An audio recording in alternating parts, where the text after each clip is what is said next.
Ante mí, una panorámica del laberinto de casas gijonencas.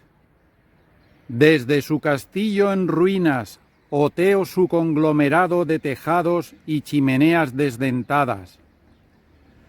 Su estado pregona su antigüedad, la estrechez de sus calles que proporcionalmente se ensancha al tiempo que sus edificios ganan en dimensiones, hace el papel de cuadrículas en su enrevesado plano y sirve para distinguir su crecimiento a través de los siglos.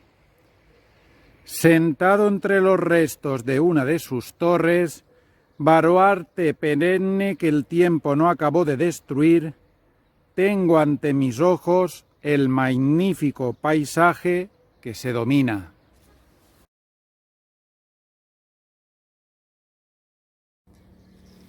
No, aquestes meravelloses paraules no són meues. Són de l'artista més prolífic i polifacètic de la nostra història, José Eduardo López Mira.